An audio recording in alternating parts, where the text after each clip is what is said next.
Korean religion, philosophy, and intellectual tradition. Shamanism.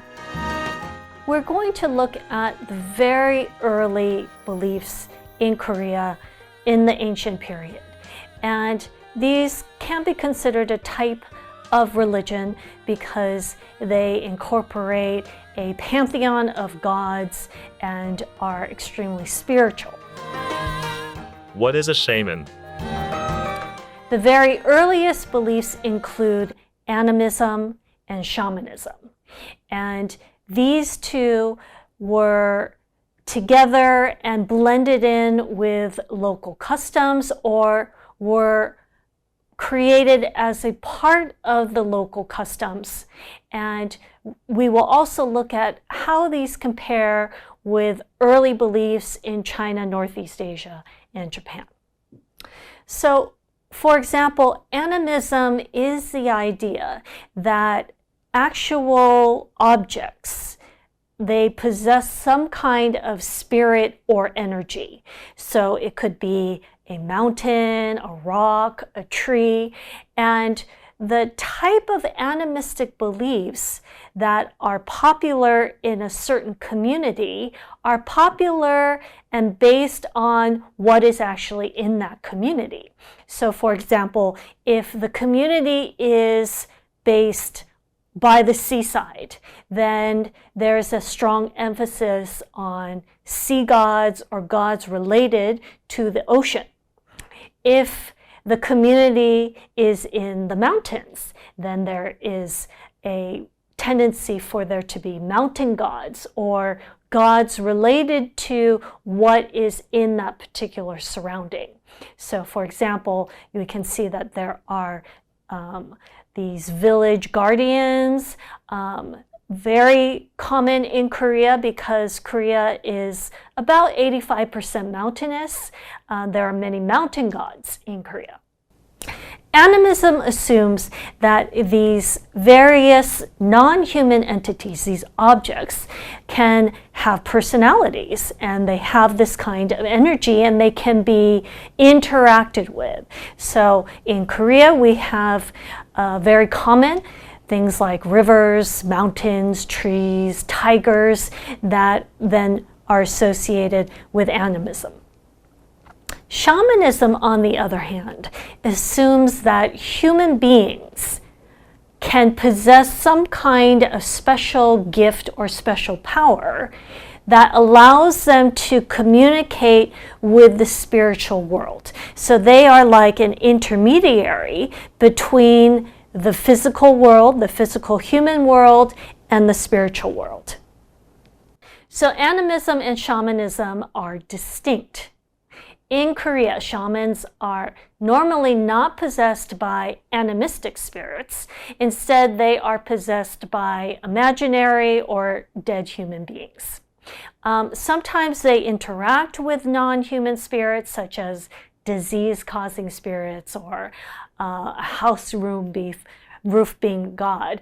But in general, they are, and most commonly, they are the intermediary between this world and the spiritual world. There are different types of shamans in Korea. There are charismatic shamans who are possessed by spirits. There are hereditary shamans who are not possessed, but they have inherited an ability or a gift to perform these rituals and to influence the spiritual realm and to communicate with them. And then there are diviners who may go into a trance but are not possessed but can somehow predict or see the future.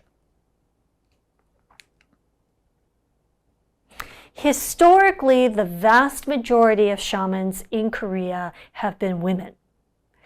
And there is something in Korea called Saju, the four pillars. These are fortune tellers, but they are not shamans.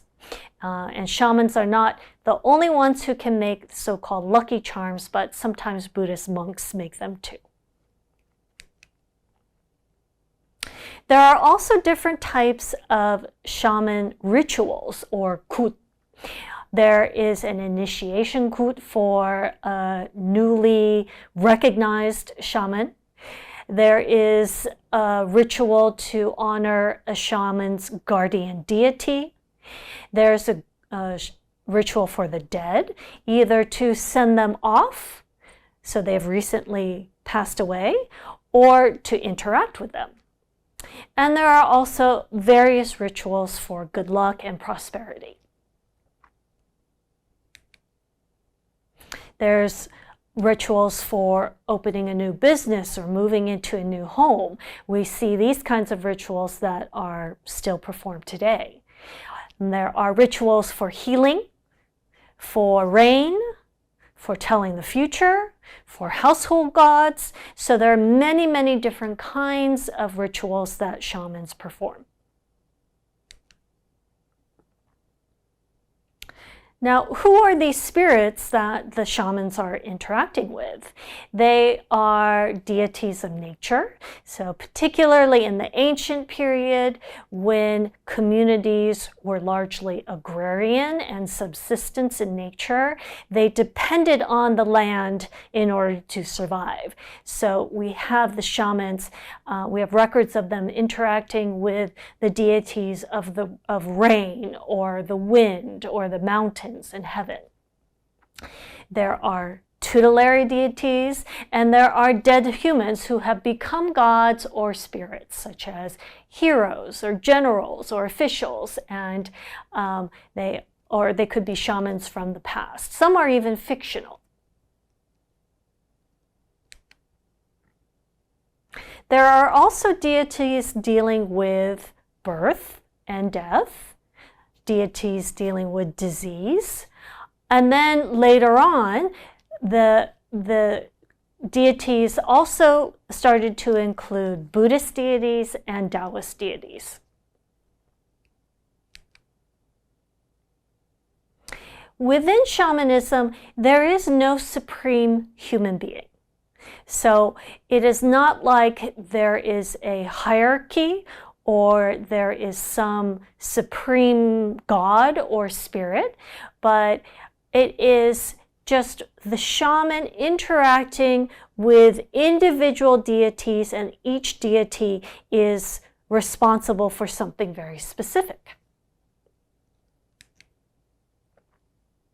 Many of these deities don't serve as models of behavior like we see in other religions, but in fact they can be bribed, they can be flattered, and this is part of the shaman's job in their negotiation with these deities.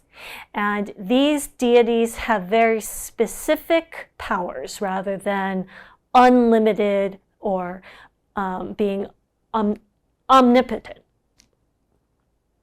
And the interaction with these deities is more like a negotiation or more like bargaining rather than worshiping. So you'll see shamans that will bargain or interact with the deity of health. If somebody is sick in the household and they need to call in a shaman to cure them, then the shaman will interact with the deity of health in order to help them. And what we see over time, as Buddhism enters into Korea, it starts to also be incorporated, and the two beliefs, shamanism and Buddhism, in many ways combine and begin to assimilate to each other. So for example, in some Buddhist temples we'll see a mountain god or a tiger god.